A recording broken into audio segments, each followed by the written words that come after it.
tirelessly. Over 585 days of deposition were taken. The city and the county settled their case for $119,500,000. Since that time, 585 depositions have been taken. Sanctions and withholding documents of $5.75 million have been and will be awarded. These lawyers have reviewed over 2 million documents. 150,000 of those were improperly withheld, and after numerous sanction motions, they were overturned. It was an incredible effort by this team of lawyers that could bring about this result for the plaintiffs. The only way that Semper or any other utility understands anything is in the pocketbook. And this is about holding them accountable. Changes have finally been made by the PUC, the Public Utilities Commission, for more safety. It was determined that this well that failed had no regular maintenance program. The casing that failed had not been inspected at any time since its installation. There was no plan when a well blew out on what to do. In fact, they had numerous kills that extended the leak for 112 days. And they had no risk assessment program at all. And because of those failures, these people suffered. And we're thankful that we can do our best to have them receive fair and just compensation for what they've been through. So with that, we'll answer a few questions, and we thank you for being here. Any questions? SoCal Gas is not admitting fault. They're not admitting fault. No one in the settlement admits fault, but $1.8 billion seems like a lot for not admitting much. Can you give us any details about how it will be distributed and when? Sure. Ray, you want to address that? Sure. So it'll be distributed as a result of a Let Ray get back there. Yeah, We're gonna all right, go good. ahead. Hold on a second. Let us adjust it right quick. Can somebody get up there and adjust that podium?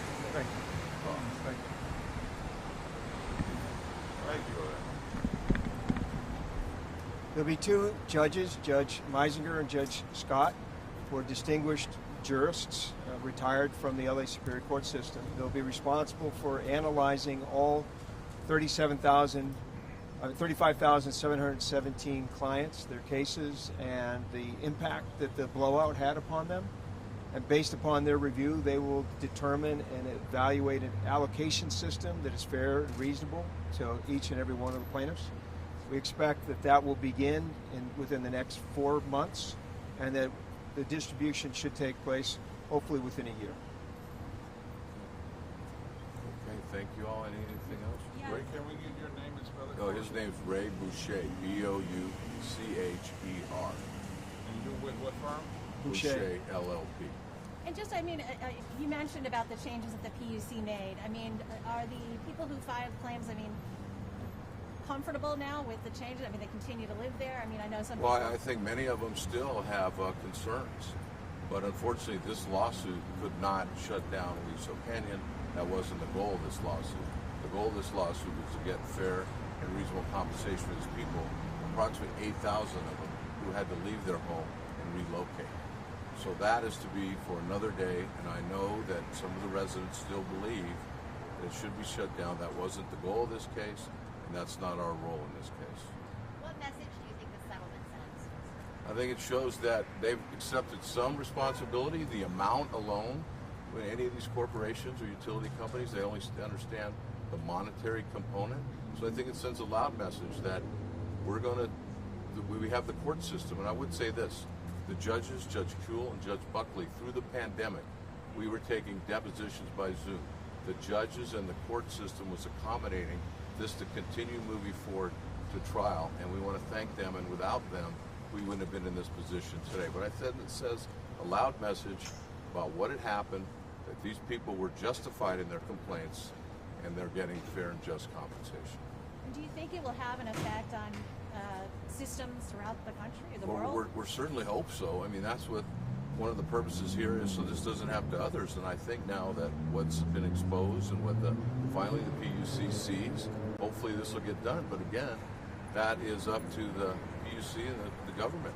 We don't have that control. Can you talk about the lingering injuries, any kind of injuries, health effects that your Well, lingering injuries, what we know right now is that the CDC, what we know right now is that there's still a long-term study that's going on, that's being funded, the LA Department of Public Health. We know that there's no study that shows there's not long-term health effects, and there's no study that shows there is long-term health effects. So that's what we know about that. That's what the evidence is today. So the 35,000 claims, how will that money be distributed? How much will the individuals end up getting roughly? So, again, you've got 35,717 people roughly, and they all have individual claims in different circumstances. Some live very close to SS25 in the blowout. Others live much further away but still have their lives impacted. So that's the reason why we have this distinguished judge panel who will analyze and evaluate all of the factors that are relevant to each individual case and make an allocation consistent with the evidence and the circumstances surrounding each individual and each family. So it's really difficult to talk about what an average would be or what any particular family will receive. But what they will receive is, just compensation for the circumstances that surrounded them and the impact that this blowout had upon them and their families. Thank you all very much. We appreciate you being here. Yeah, sure. Sir, Where do you want them to stand? Bring that thing over there. I need to get your name. It's Raymond. Boucher, B-A-U. Just so we can see C-H-E-R. someone on the ground here, and maybe Brian here. I'm one of the lead trials. I'm sorry, Raymond, R-A-Y.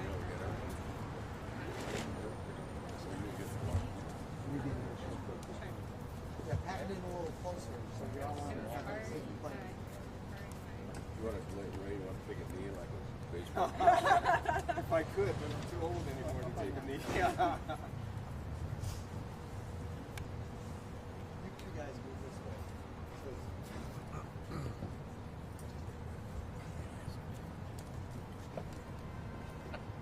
Okay, everybody at the cameras, please.